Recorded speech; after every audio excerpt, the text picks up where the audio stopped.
ouvintes do podcast Tributário ao Pé do Ouvido. Quem fala aqui é Carlos Renato Cunha, estou aqui hoje com meu amigo Felipe Sena Fontes. Tudo bem, Felipe? Tudo bom, Carlos, tudo certinho, tudo em ordem.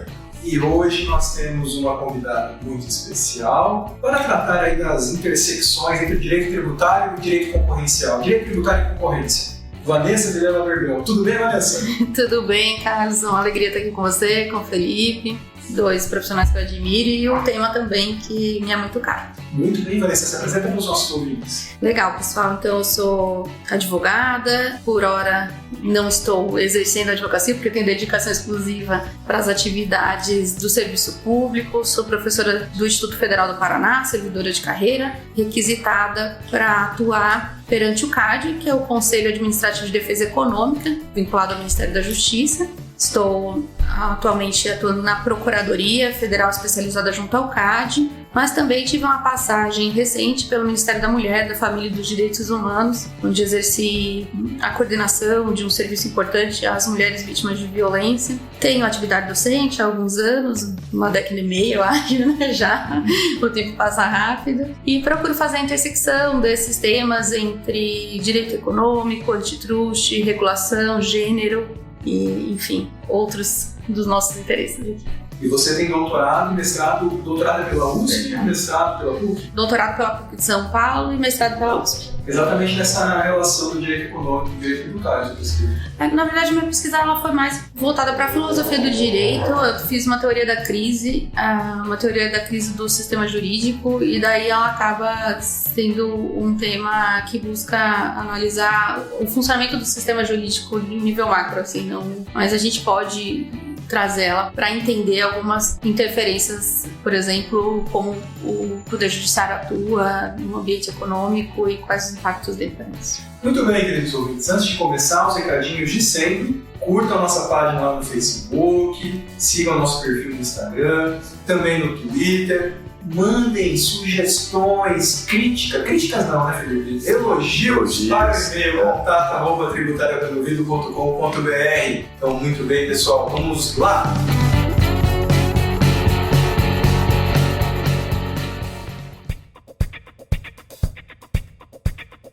Vanessa, para começar o nosso bate-papo, eu acho que, imaginando assim que talvez os nossos ouvintes, nem todos, né, conheçam do que trata o direito econômico, ou mais especificamente o direito concorrencial, o direito antitruste, e as relações disso com o direito tributário, você poderia trazer um panorama geral do que é esse mundo novo para muita gente? Ótimo. Realmente é um ramo do direito pouco explorado, a gente não tem muitas universidades que têm a cadeira de direito econômico. É uma cadeira que ela vai trazer essa intersecção entre direito e economia e vai entender como o direito regula a produção e circulação de bens e serviços, né? E daí, nesse aspecto, ele vai muito mais que o antitruste, mas o antitruste especificamente, ou o direito da concorrência, ele é um ramo desse direito econômico que busca analisar como o direito regula a ordem econômica no sentido de fomentar, de preservar e de criar um ambiente competitivo. Muito bem, as relações disso com o direito tributário você consegue vislumbrar tanto do direito econômico quanto do direito antitruste. Perfeito, Carlos. Essa relação é uma relação que é bastante interessante, a gente vai falar ao longo desse podcast, porque tivemos um caso até recente, no ano passado, de discussão do CAD, retomada de uma discussão entre tributação e concorrência em relação especificamente àqueles devedores contumazes, né? Aqueles que não pagam seus tributos como uma estratégia para se manter no mercado. E daí gera esse desnível, né, entre os concorrentes e, logicamente, traz prejuízos para o consumidor, porque ele não vai ter esse fomento à criação de mercadorias, de bens e serviços, então, melhores, mais interessantes, com mais qualidade, com mais inovação, né? Então, esse é um dos pontos da sonegação fiscal. Um outro ponto também é como o próprio Estado interfere na economia, gerando benefícios ou desigualdades de tratamento a partir dos tributos, né? Então, quando ele fomenta algum setor e prejudica outros, ou quando ele fomenta um grupo de pessoas, um grupo de empresariado em detrimento de outro. Daí também é algo que o direito tributário, às vezes, pode gerar essas distorções, né? E essa é uma preocupação que é desses dois ramos, do direito tributário e do direito da concorrência ou antitruste. Pensando no direito econômico mais amplo, aí a relação é muito maior, né? Porque, eu estou lembrando assim, que é um tributo que ele, no próprio nome, ele tem lá o DNA do direito econômico, que são as CIDs. Sim. As contribuições de dimensão do domínio econômico, né? Então, esse é um exemplo, os benefícios fiscais em geral também, como forma de fomento econômico, né? Exato. Como a gente vive num país que é um país capitalista, né? Um país que vai ali preservar a propriedade, vai preservar a livre iniciativa, vai incentivar a concorrência, os tributos, eles têm que ser tomados com cautela, assim como toda e qualquer interferência do Estado na ordem econômica, né? E daí disso também a gente vai ter a segmentação entre correntes de teorias econômicas mais intervencionistas e menos intervencionistas. Algumas vão apontar alguns problemas gerados por essa intervenção do Estado, seja pelo incentivo, pelo planejamento ou por uma regulação. E o tributo, ele entra nessa seara, né? Ele pode ser um instrumento tanto de incentivo a determinado ramo da economia, quanto também de desestimular determinado ramo da economia, né? E como você disse, né, a gente tem uma contribuição específica, a contribuição de intervenção do domínio econômico, e que está diretamente ligada a essa ideia da interferência do Estado para um fomento de determinada atividade. Ô Vanessa, que diagnóstico você faz? Antes de a gente começar a entrar em mais particularidade, eu tenho a impressão de que o poder público, ele se preocupa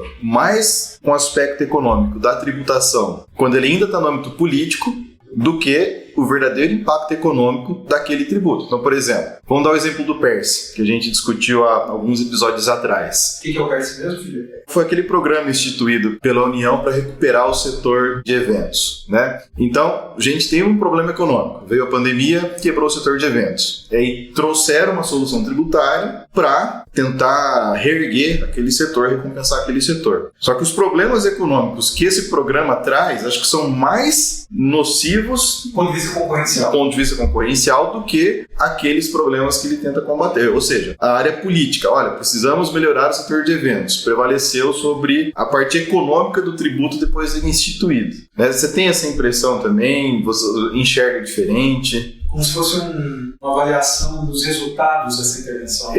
Vamos dizer assim, não se faz uma análise econômica do tributo. Né?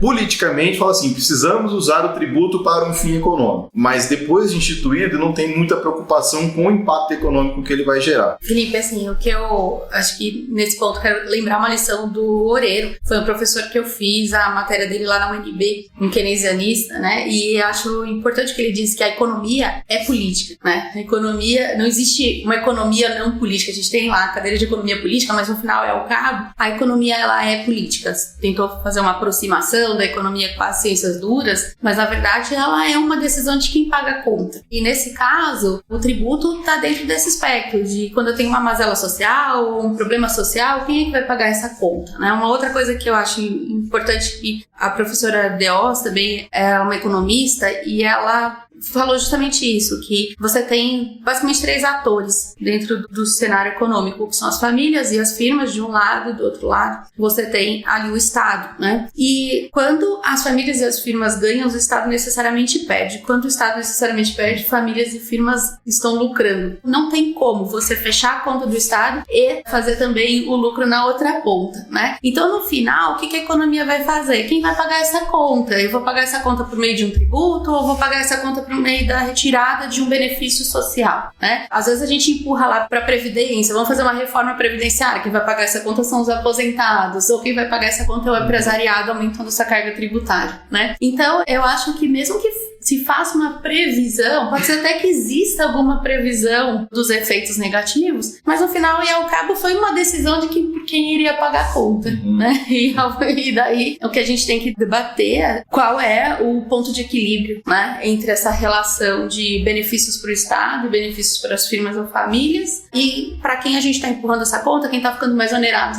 na sociedade, né? Mas um ponto que eu acho que dá para complementar, eu acho que está acertado sua resposta, e assim como a briga também em relação a isso é uma questão interna do orçamento, é tudo de alocação do orçamento, né? Então, primeiro é quem vai pagar a conta, segundo, depois, quem vai ficar com o dinheiro do orçamento. Né? Daí tem uma briga, uma autofagia lá dentro do Estado, de grupos políticos e lobby. Mas assim, eu acho que um ponto que daria para comentar esse pensamento, por exemplo, do PERSE, nesse programa, é porque assim, o Estado talvez bem intencionado, sim, né, o legislador, claramente bem intencionado, ele cria um benefício que vai acabar gerando uma desigualdade de concorrência no setor. seja qual for o desenho, ele vai gerar uma desigualdade de concorrência. E talvez essa desigualdade tenha sido avaliada pelo legislador. Sim. Eu acho que isso deve acontecer em várias funções. E às vezes, mesmo que avaliada, como economia não é uma ciência exata, né? Você faz um cenário ali de previsão, não quero ser uma economista, né? Longe de mim, não tem, quem sabe um dia, mas às vezes o que é avaliado, assim, no final e ao cabo, não tem como você saber exatamente os efeitos que aquilo vai produzir. Né? E distorções o Estado sempre gera, né? Se você pegar um ultraliberal, né? Por isso que ele vai dizer que não é o Estado se melhor.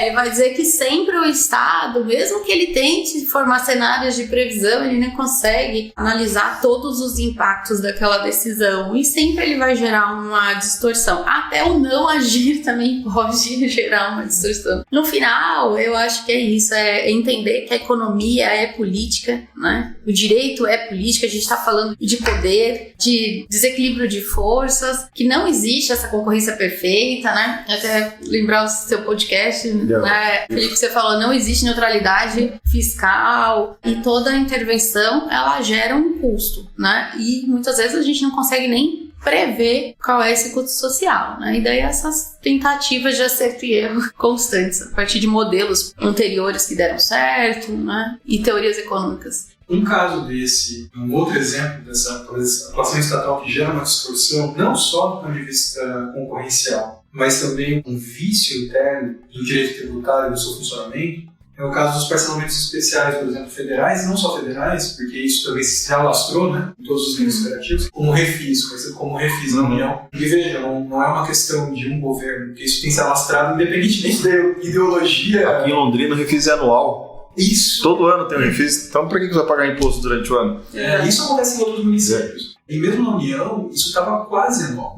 Estava mesmo. Depois, no governo Temer, colocaram um basta, né? Mas daí a pandemia, que em tese seria um motivo ensejador de um emprestamento especial, né? Então, esse é o caso, né? Porque ele vai criar... Bom, primeiro, que torna-se talvez como estratégia de concorrência necessário não pagar e depois parcelar, eventualmente, né? Para o Estado, isso se torna um vício do ponto de vista de receita extraordinária, no sentido de que ele não esperava arrecadar tanto da dívida ativa de uma vez só, e depois ele fica sem estoque de dívida ativa para cobrar normalmente na execução fiscal, então ele se torna viciado em novamente fazer um programa desse para fechar o caixa, né? Que é o caso de muitos municípios, e cria também uma distorção, do ponto de vista da moralidade do direito tributário. Né? Porque o bom pagador se sente ofendido ao ter pago em dia e ver o mal pagador ser beneficiado com desconto. Né? E além disso, a gente não tem uma estrutura destinada para analisar especificamente esse ponto, que é da macroinadimplência, né? Ou da sonegação fiscal, mas daí a macroinadimplência ela vai além da sonegação fiscal, ela é a sonegação, que não é porque o sujeito não tem o caixa para pagar, mas é aquela que ele faz como uma estratégia, e uma estratégia que está sendo anticoncorrencial. Inadimplência dolosa. Exatamente. Fiscal. Exatamente. O Selic é 0,12 ao mês. Uma multa de 20% na inadimplência. O que é melhor? Você não pagar o tributo ou pagar empréstimo no banco? Exatamente, é uma estratégia e você não tem um órgão para definir isso, né? Isso foi levado para o CAD algumas vezes, se retomou essa discussão recentemente, acho que foi em março de 2021, no caso de uma refinaria, especificamente, que era uma devedora contumaz, né? E que causava ali uma distorção de mercado, e foi levado isso para o CAD, e o CAD disse, olha, isso não é um problema afeto à minha competência. Isso se corrige por meio da aplicação da lei. Então, se o sujeito for autuado e pagar o tributo, essa distorção está corrigida. Mas abriu um precedente, não foi unânime, né? Desse ponto de vista de que o CAD não é competente para analisar. Ele abriu uma possibilidade de a gente continuar com essas discussões, né? E tentar entender se é necessário um órgão para entender quando ocorrem essas distorções no mercado, né? A legislação tributária, não, eu acho assim, existe, na teoria, essa decisão pode ser, acho que bem adequada. Só que a gente sabe, a legislação tributária é efetiva até o momento do pagamento. Até ali funciona, né? Porque ou o cara declara, se ele não declara, ele vai sofrer uma autuação fiscal, ele vai ter direito contraditório pela defesa, ele vai se defender, perdeu, enfim, se ganhou a autuação, derruba, se perdeu, ele vai ter que pagar. Aí, na hora de pagar, é aí que está o problema, né? Que se ele não faz espontaneamente, se cai essa dívida ativa, a falta de efetividade pode ser assim, aliás, não é que pode, ela é.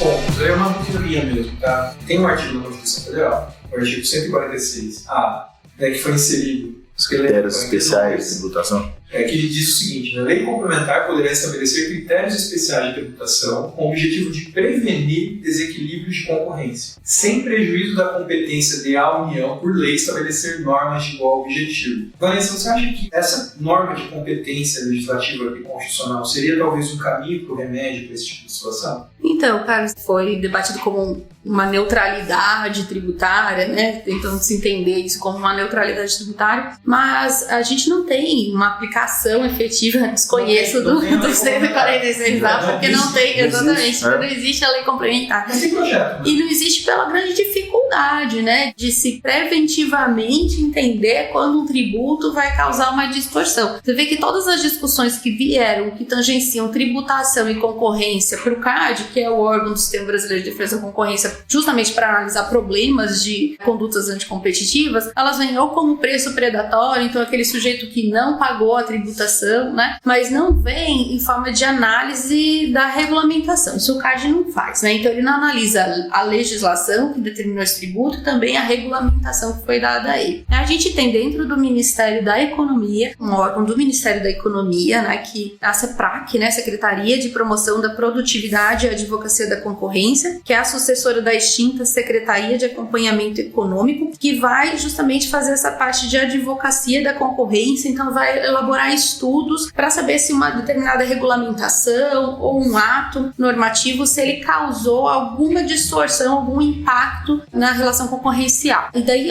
eles fazem em termos de opinativo, né, vão gravar aquilo com uma bandeira vermelha, verde ou amarela. Então, se a bandeira verde é porque aquela regulamentação ela não causa uma distorção concorrencial, a amarela já é um sinal de alerta e a vermelha é porque de fato aquela distorção concorrencial foi constatada. Só que é um órgão que opina e daí ele vai instigar os órgãos que têm competência para de repente tomar alguma medida ou entrar com uma ação para declarar aquela lei inconstitucional ou enfim tentar revogar aquele ato normativo se for uma agência reguladora, né? Então hoje o que a gente tem mais próximo disso, de analisar quando uma legislação ela gera uma distorção da concorrência, está dentro do Ministério da Economia, né? Até agora, salvo engano, foram analisados 3 ou 4 casos, né? Então não são um grande volume de análise. Se analisou em relação às taxas portuárias, a THC2, né? Tinha um ato normativo da agência reguladora e outros afetos ali mais a questão empresarial e normas de regulamentação das agências reguladoras do setor de transporte, mas nós não temos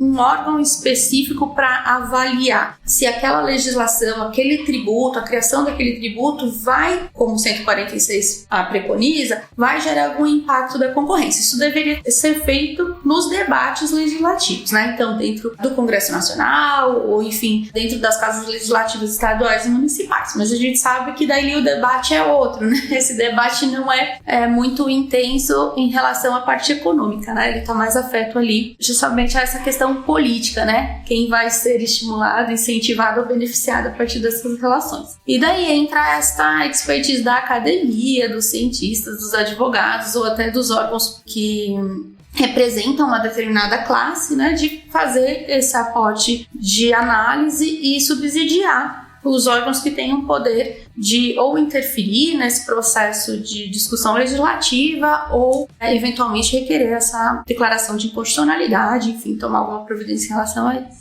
Quando eu estava fazendo o meu livro, eu dei uma pesquisada no CAD para ver se eu achava alguma coisa mais direta. Eu achei uma solução de consulta, eu até peguei aqui, 38 de 99, que ele faz uma análise mais aprofundada falando da guerra fiscal e do quão nocivos são os incentivos fiscais para a concorrência. Acho que foi assim a... Parecer. Assim, quem estuda essa área é o parecer de referência, né? Porque é bem legal assim a análise que eles fazem. Ele é um parecer bem robusto, né? Super aprofundado. O relator ele fez uma análise assim, bem... Mas assim, é um dos únicos. Mas no final ele só fala que é passível de gerar essa distorção, mas que também não é o caso que é competente fazer porra, né? Não podem fazer nada. Nesse caso, realmente eu não vejo como o CAD poderia atuar. Exato. Né? Porque, digamos, talvez haja Tô colocando aqui, olha só, dúvida de colocar. Talvez haja uma ineficiência alocativa com o benefício fiscal, colocando uma empresa, por exemplo, num estado que não necessariamente seria o mais eficiente para ela se localizar por uma questão de benefício fiscal, mas a empresa, na verdade, simplesmente está se aproveitando de um benefício fiscal completamente ilícito, ela pode se instalar em qualquer lugar. Então, ela não poderia ser penalizada por isso. O Estado não vai estar sob julgamento do CAD nesse caso, imagino eu, né? Não. E agora, aquela questão da decisão que você falou, da economia política, pode até ser ineficiente, do ponto de vista econômico, sei lá, né, do ponto de vista concorrencial. Mas o Estado fez sob o juízo político de que aquilo geraria benefícios sociais, por exemplo. Então, eu acho que o maior problema é quando esses benefícios fiscais são dados quase que personalizados, quase que customizados ali para uma determinada empresa. A gente sabe que isso acontece, né? E daí você tem essas discussões sobre empregabilidade, né? Outros benefícios sociais que são gerados. É claro que daí nessa questão, o que o CAD tem de competência? Ele tem de competência a proteger a concorrência, né? E não o concorrente. Então, se aquele benefício fiscal foi gerado e trouxe um prejuízo para um outro concorrente especificamente, daí ele vai ter que procurar dentro do Poder Judiciário, manejar ali a sua demanda ou procurar alguém que possa requerer a inconstitucionalidade daquela legislação, enfim, tomar as providências cabíveis. O CAD, ele tem essa competência de analisar a concorrência em geral, né? Então, assim, o mercado e quais as distorções que aquilo gera de mercado. Não no caso de incentivos fiscais customizados, isso não é uma demanda que é levada de fato para o CAD, né? E daí a gente precisa de um aporte de outras instituições, né? O próprio Ministério Público. Tem personalidade, materialmente falando, por mais que formalmente não. Exatamente. Até porque quando isso, aquilo que eu disse, quando isso acontece, isso gera um impacto no custo. E esse impacto no custo vai gerar o quê? Uma distorção de preço. E daí isso seria levado para o CAD como uma questão de preço predatório. O CAD não tem precedente de análise de preço. O CAD não interfere na questão de preço, sabe? É uma discussão muito complexa, porque para você dizer que um preço é predatório, você tem que ter uma análise do custo, né, que não competiria ali a essa estrutura. Mas a gente sabe que o Sistema Brasileiro de Defesa da Concorrência não é formado só pelo CAD, né? Então a gente tem o CAD, mas também a gente tem essa outra estrutura que eu disse do Ministério da Economia, a CEPRAC, que pode fazer esses estudos apontando ali uma distorção, um equívoco nessa regulamentação. Nesse ponto, Vanessa, sobre o preço predatório, você me chamou atenção, que é algo que eu desconhecia mesmo. Tá? Então, você tinha mencionado, né, que o CAD, resumindo a história, o CAD considera que ele não teria competência para analisar um problema concorrencial com base no preço predatório, seria isso? Não, ele tem competência, inclusive está previsto na lei, mas como é muito sensível, exatamente, é muito complexo ele dizer que aquele preço é predatório ou não, porque ele precisaria saber os custos de produção. Então, como é que eu consegui chegar naquele preço extremamente baixo, né, perto do meu concorrente? O preço predatório também, ele tem uma seguinte característica: o sujeito, ele faz aquele preço extremamente abaixo do mercado, extremamente abaixo do custo, inclusive dele, muitas vezes, para que a concorrência ela não consiga acompanhar e ele se torne um monopolista, né? Então, quem faz o preço predatório, ele quer ganhar essa situação de monopólio. Alguns casos, o sujeito que pratica um preço muito abaixo do mercado não é alguém que está trabalhando com preço predatório, porque ele não tem poder econômico, ele não consegue quebrar a concorrência. Na verdade, ele é alguém que está tentando ganhar uma clientela porque não conseguiu se manter no mercado e ao final e ao cabo ele vai quebrar, né? Ele está dando um tiro no próprio pé. Então, não é tão simples você entender se aquilo é de fato uma conduta de preço predatório, se aquele sujeito está quase que fazendo um investimento, né, para se tornar um monopolista em um tempo breve, ou se é uma pessoa que está trabalhando abaixo do custo, tentando sobreviver. Muito eficiente. Ou então é alguém que está quebrando. Exatamente, ou muito eficiente, ou alguém que está quebrando e está tentando sobreviver. Alguém que não sabe especificar. Exatamente, não sabe falta de matemática. O CAD tem uma posição de não interferir em preço. Então a gente teve até recentemente na pandemia algumas tentativas de se fixar preço, né? Teve a questão do botijão de gás, estava sendo vendido a um preço elevado, e daí os PROCONs estabeleceram que eles deveriam ser vendidos ali, acho que R$70, mais ou menos, e o CAD foi extremamente contrário, emitiu, né, uma nota contrária a essa posição, e todas as tentativas de se fixar preço, se interferir no preço, o CAD repudia,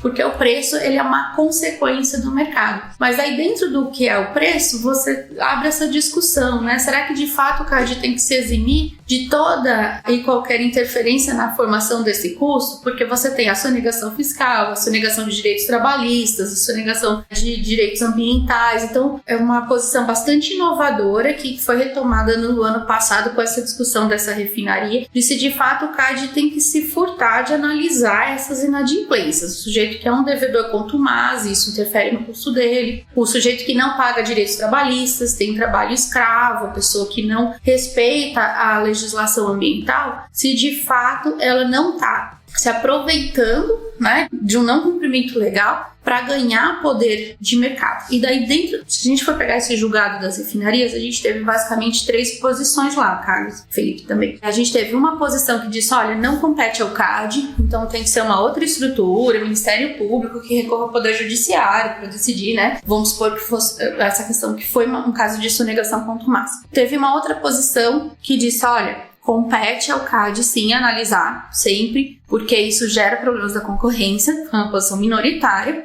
E teve uma terceira posição que disse, olha, compete ao CAD, mas desde que o sonegador tenha poder econômico, né? Então o professor Celso Campilon, que foi com quem eu aprendi, né, algumas coisas de antitruste, e sou muito grata a ele fala nas aulas, né, que você olha o passo do elefantinho, né, que o CAD não tá ali para analisar aquela pequena padaria, aquele pequeno mercado, sabe, que não tem poder de causar uma distorção da concorrência. Se um mercado deixa de pagar o tributo pequenininho e é um sonegador contumaz, ele não vai conseguir causar um desequilíbrio de forças, né, dentro daquela localidade, muito provavelmente, né. Vai quebrar uma mercearia. Exatamente. O CAD tem que analisar quando essa sonegação ou quando esse benefício fiscal, né? A gente sabe, indústria de refrigerante que tem um benefício fiscal ali bastante expressivo, né? Quando ele é dado para alguém que tem poder econômico ou alguém que tenha potencialidade de ter esse poder econômico e de fato gerar distorções concorrenciais. Aí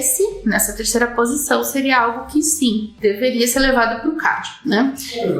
A prevaleção de que não era uma situação que deveria ser analisada pelo CAD. O ex-presidente do CAD, Dr. Vinícius, ele fez um levantamento sobre isso, que inclusive gerou um livro sobre tributação e concorrência, onde ele faz uma análise dessas discussões. E é algo que é bastante novo.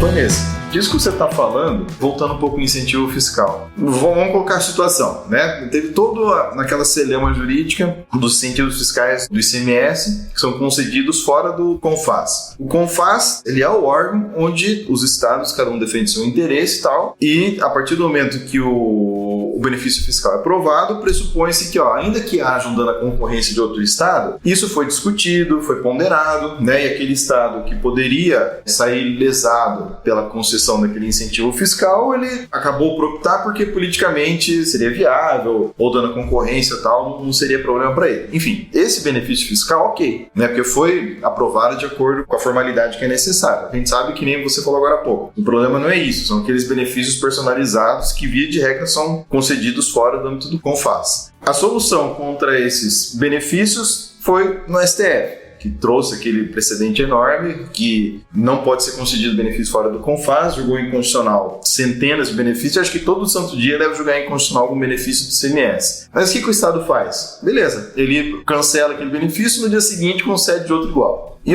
aí fica perigoso o CAD se colocar nessa posição de que ele não pode decidir de uma forma mais incisiva. Porque senão você fica no mato sem cachorro. Porque, beleza, o STF decidiu. Só que a decisão dele acaba sendo totalmente inefetiva porque os estados dão um jeitinho ali de burlar. Agora, se o CAD assumisse para si, né, essa prerrogativa de não, eu vou começar a opinar sim e colocar sanção ou sugerir sanção, não para o Estado, que é um pouco mais complicado, mas talvez para a empresa que tem se beneficiado desses benefícios irregulares, né? Eu acho que seria uma saída interessante para essa inefetividade, né? Para esse problema. Ou isso, ou cancelar de vez os incentivos, né? A questão que a gente tem, Felipe, é que toda a atividade do CAD, ela se embasa lá no artigo 173, parágrafo 4º da Constituição, que fala do abuso do poder econômico, né? Então, esse abuso do poder econômico, primeiro, só quem pode realizar é quem tem poder econômico. No caso dessa empresa que está se beneficiando disso, em tese, ela não abusou do poder econômico, porque em tese foi conferido a ela pelo Estado, né? Esse é o grande problema. E o Estado também não pode ser uma parte, né, desta conduta anticoncorrencial. Será que a gente não pode invocar, sei lá, um dever republicano da empresa? Eu acredito que a gente poderia ter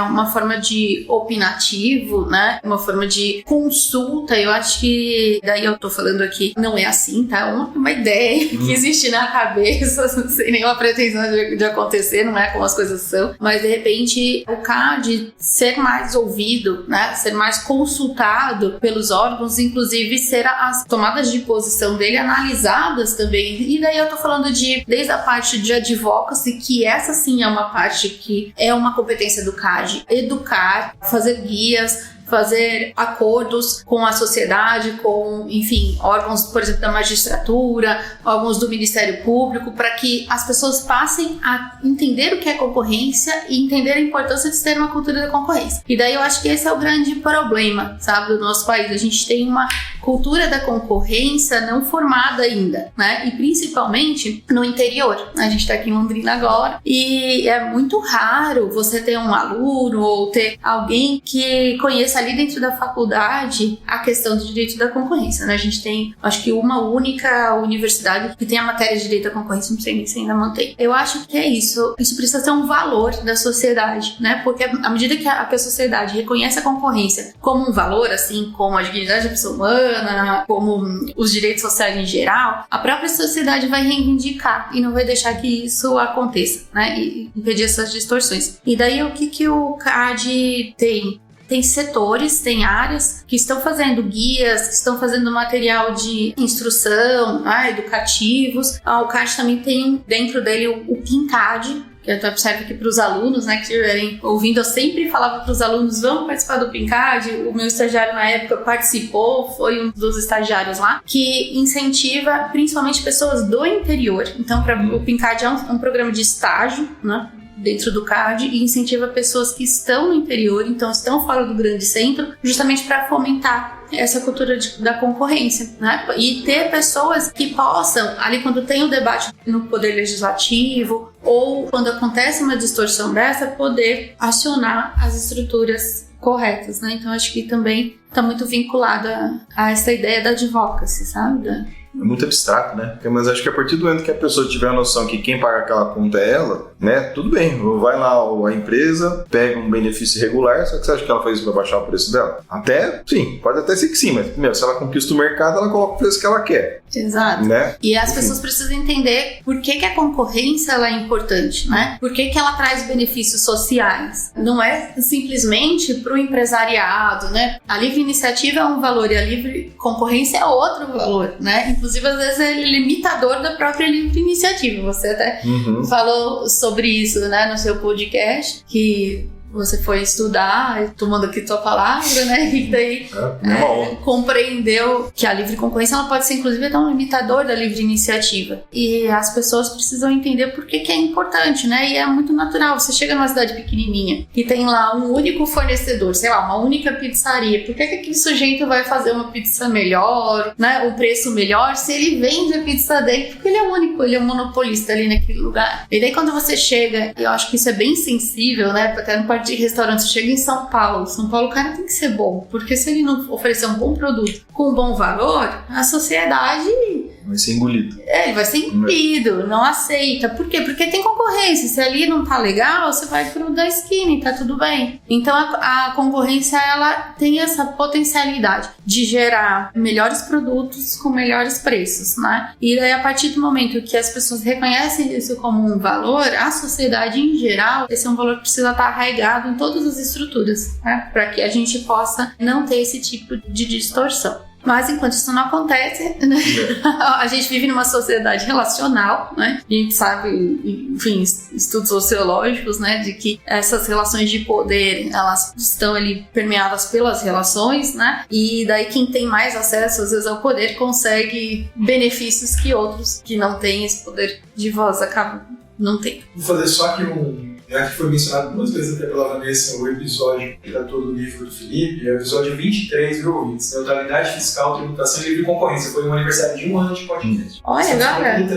Não, na época foi estamos celebrando 3 anos. Olha que bacana, legal. E é isso, então assim, eu acho que essas relações, né, que a gente falou até agora, a questão da sonegação quanto mais, a questão dos benefícios fiscais customizados, né, e a questão de ausência de uma análise séria e prévia à geração de qualquer lei tributária sobre os impactos concorrenciais que ela vai causar. E que isso é uma responsabilidade que antecede a existência da lei. E que, portanto, assim como você tem a CCJ, né, que vai analisar lá a Comissão de Constituição e Justiça, que vai analisar se aquilo está compatível com a Constituição, você precisa ter estudos sérios de economia do impacto daquela legislação tributária. Como a gente tem no CAD, a gente tem um departamento, que é o Departamento de Estudos Econômicos, né? Quando o plenário, enfim, tem uma dúvida sobre se aquilo realmente gerou ineficiência, só para lembrar também que as práticas anticoncorrenciais, não existe um catálogo fechado do que é uma prática concorrencial, exceto o cartel, né, que é algo que inclusive é um crime, está na própria lei de crime. Concorrência aos conceitos abertos. Conceitos abertos, porque o que importa é se isso gerou um prejuízo à livre concorrência, né, e para você saber se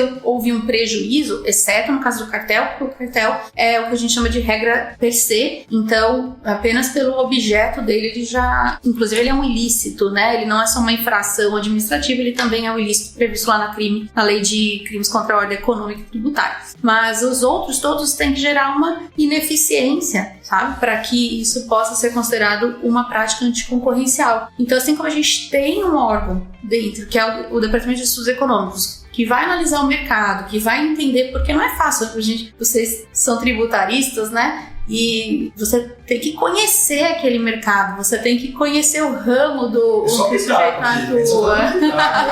Né? Vocês são tributaristas, vocês sabem? Você tem que saber ali, você vai trabalhar, fazer um planejamento tributário para um setor de supermercado, você tem que viver aquele setor, né? Tem uma via, tá fazendo propaganda aqui, tá, Carlos? Women in Antitrust, que é um grupo de mulheres do antitrust, né? Que são as WIA, que tem o podcast delas também, eu tava ouvindo antes de vir pra cá, né? E uma colega dizendo que você tem que comer o produto do seu cliente no café da manhã, não importa se for rosquinha ou se for resina plástica, sabe?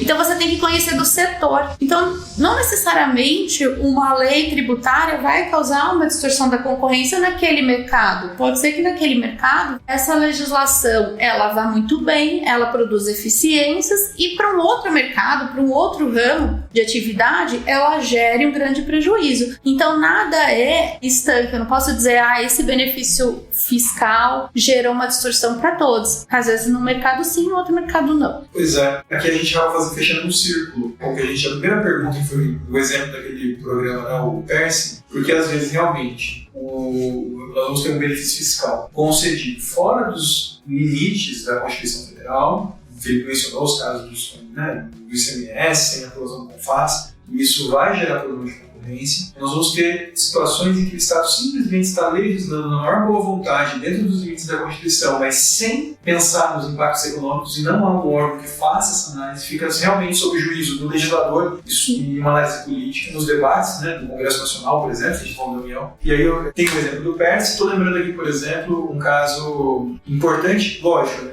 Esse podcast vai para o Brasil inteiro, aliás, no mundo inteiro a gente ouviu.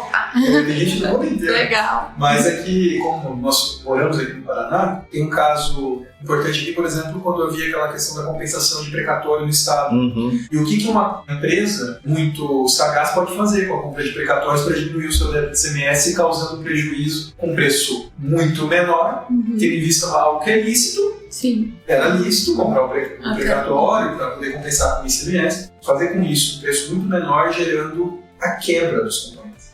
E daí essa é a importância também do Poder Judiciário ter um letramento em economia. Ninguém aqui quer ser economista, né? Mas você não precisa ser um economista para ter esse sinal de alerta, né? De repente recorrer a um economista que vai, de fato, bater o martelo e te mostrar aquela ineficiência. Esse sinal de alerta, o Poder Judiciário, ele pode sim estar atento a isso. E é por isso que eu acho que essa função da advocacia da concorrência, de também falarmos disso aqui nesse podcast, que é extremamente importante, falarmos disso nas universidades e o Poder Judiciário também ter esse letramento que hoje em dia a gente não pode dizer que tenha, né? Inclusive, muitas decisões do CAD, elas são reformadas pelo Poder Judiciário e de uma forma desconhecendo, né? Com argumentos assim que são inapropriados. A gente precisa, de fato, então, incentivar e falar mais sobre isso e conhecer mais esses temas para que todos possam entender e combater, né, essas disparidades. Eu acho que a gente vem falando muito também de criar um cenário que fomente o desenvolvimento econômico, né? E esses temas eles estão totalmente imbricados. Respeito à legislação trabalhista, quem paga a conta do tributo, quanto o Estado pode onerar, né, por meio do tributo, que é a sua principal receita no empresariado. Como a gente pode, de tudo isso, resultar a concorrência, né? O CAD tem essa função de analisar quando alguém abusa do poder econômico e punir esse abusador, né? Mas a gente também tem toda uma estrutura, quando a gente fala de concorrência, que não passa necessariamente pelo CAD, né?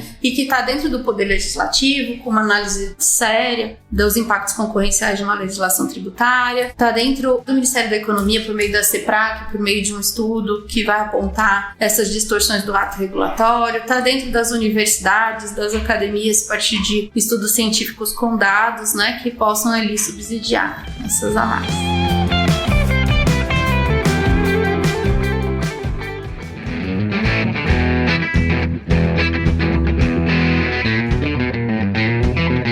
Para se encerrar, eu não sei, a gente pode até fazer um episódio só sobre o que eu vou mencionar aqui.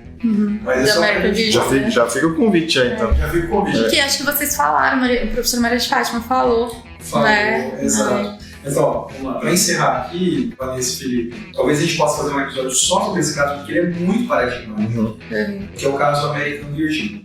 Porque me parece, e é engraçado que foi uma decisão do STF, deixa eu ver o ano, 2010, eu não lembro aqui, é na ação cautelar. Não, é antes ainda. 657, ação cautelar 657, não estou conseguindo aqui achar nesse momento o ano, mas já faz um tempo, já faz bastante tempo, aliás. E esse caso tem uma questão de relação entre o direito tributário e o direito econômico em geral, não concorrencial, que são as sanções políticas. Né? Então, quando o Estado, por meio de cobrança de direto de tributo, na verdade está cerceando o direito de livre iniciativa.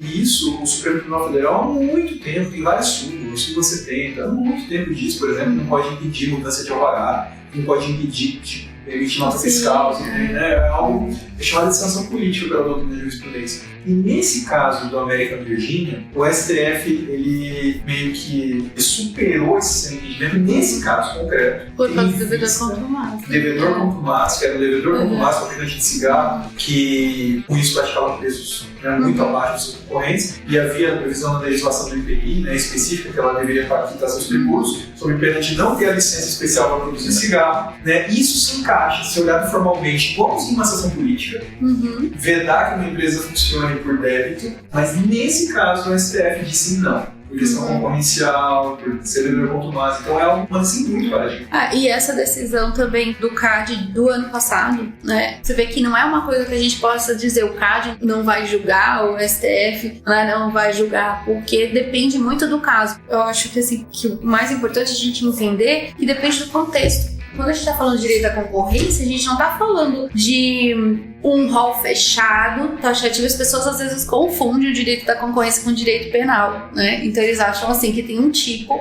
fechado, matar alguém, pena de não sei quantos anos. A gente não está falando de tipos fechados, né? A gente está falando de situações que tem que ser analisado caso a caso, que é a mesma coisa de um planejamento tributário, né? Você tem que analisar aquele setor, naquela localidade, porque também às vezes uma prática que é feita no interior de São Paulo, ser feito lá no Tocantins, ela ela gera impactos diferentes. É por isso que quando a gente vai analisar as questões concorrenciais, a gente tem que fazer uma análise pela visão do produto, né? Então, basicamente, a gente faz isso no dia a dia, né? Vamos supor que eu vou lá no mercado e eu penso, o patinho tá muito caro, eu vou comprar, sei lá, colchão duro. Então, patinho e colchão duro são substitutivos perfeitos, né?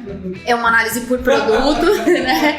A gente faz uma análise geográfica, a gente decide aonde a gente vai comprar aquele produto, se a gente vai comprar mais perto da nossa casa, se a gente vai andar alguns quilômetros para comprar, e faz até uma análise temporal. Eu compro isso em determinado período porque aquilo tá mais barato em determinada época, né? Vou viajar em tal momento ou outro. E daí eu acho que é isso. É por isso que quando a gente vai analisar a concorrência, não tem um pacote fechado, né? Às vezes as pessoas até ouvem ou leem questões de concorrência e falam, nossa, mas disse e não disse nada, né? Porque é assim mesmo, você não tem como dizer que aqui gerou um problema, uma fórmula mágica para todo problema concorrencial. Muda de acordo com a localidade, de acordo com o nicho de mercado, e é uma análise customizada mesmo. Então acho que é isso, não tem uma decisão, às vezes uma decisão que foi tomada naquela situação é só um guia, mas ela não necessariamente vai servir para todas as outras situações iguais, né? Muito bem!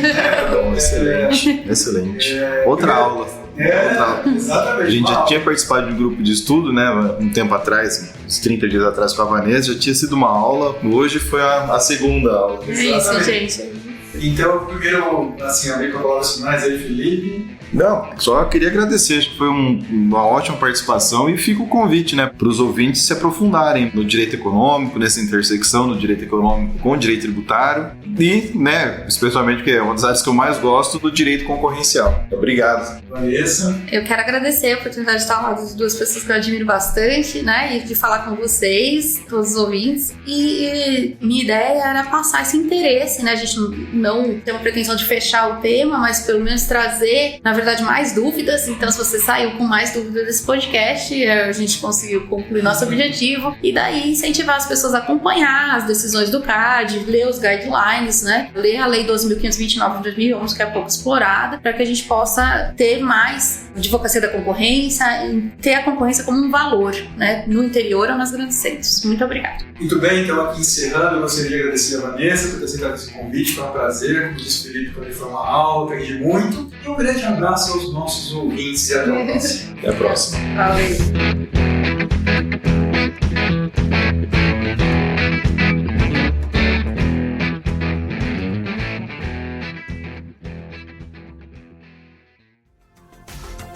Este episódio foi editado por Atelas, soluções em áudio para podcasts.